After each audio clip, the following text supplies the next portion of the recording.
Hello everyone, welcome back to our channel అత్తయ్య వంటలు. So ఈ వీడియోలో చాలా సింపుల్ అండ్ ఈజీగా ఉండే క్యారెట్ పచ్చడి ఎలా ప్రిపేర్ చేసుకోవాలో చూద్దాం.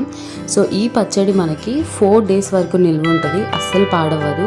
సో బ్యాచిలర్స్ కూడా చాలా ఈజీగా చేసేయచ్చు దీన్ని. ఇది ఎలా ప్రిపేర్ చేసుకోవాలి అండ్ ఏమేమి ఇంగ్రీడియంట్స్ కావాలో చూసేద్దాం. ముక్కలుగా కట్ చేసి పెట్టుకున్న క్యారెట్, అలాగే పచ్చిమిరపకాయలు, టమోటాలు పెద్దవైతే ఒక 3 సరిపోతాయి, అలాగే కొంచెం చింతపండు, వెల్లుల్లిపాయలు. ముందుగా ఒక జార్ తీసుకొని అందులో క్యారెట్ ముక్కలను వేసేసుకోవాలి.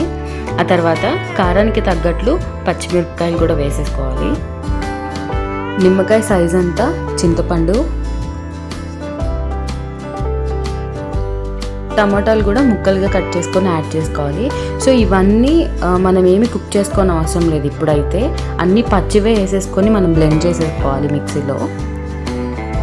కొంచెం సాల్ట్ కూడా టేస్ట్కి తగ్గట్లు యాడ్ చేసుకోండి. ఇలా మెత్తగా బ్లెండ్ చేసేసుకున్న తర్వాత ఇప్పుడు కొంచెం జీలకర్ర, అలాగే వెల్లుల్లి రెబ్బలు కూడా యాడ్ చేసుకొని మళ్ళీ బ్లెండ్ చేసేసుకోవాలి.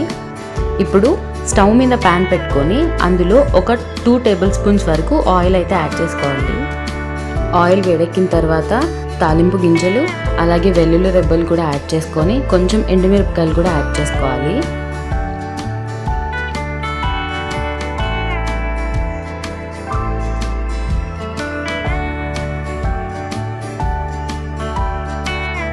ఇప్పుడు కొంచెం కరివేపాకు కూడా యాడ్ చేసుకోవాలి. ఇప్పుడు మనం మిక్సీలో బ్లెండ్ చేసుకున్న పచ్చడిని ఇందులో యాడ్ చేసుకోవాలి.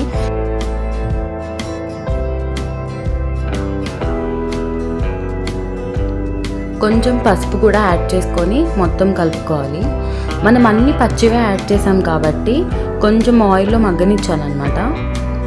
ఇప్పుడు చూసారా, వాటర్ అన్నీ ఎగిరిపోయి డ్రైగా అయిపోయింది. ఇప్పుడు స్టవ్ ఆఫ్ చేసేసుకొని మనము సర్వ్ చేసేసుకోవచ్చు. సో ఇదైతే చాలా సింపుల్ అండ్ ఈజీగా అయిపోయేది. మనం ఫ్రిడ్జ్లో పెట్టుకుంటే మాత్రం ఒక 4 days వరకు అస్సలు పాడవదు.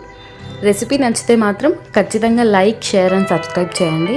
అండ్ ట్రై చేసి ఎలా ఉందో కామెంట్ బాక్స్లో కూడా మెన్షన్ చేయండి. Thanks for watching.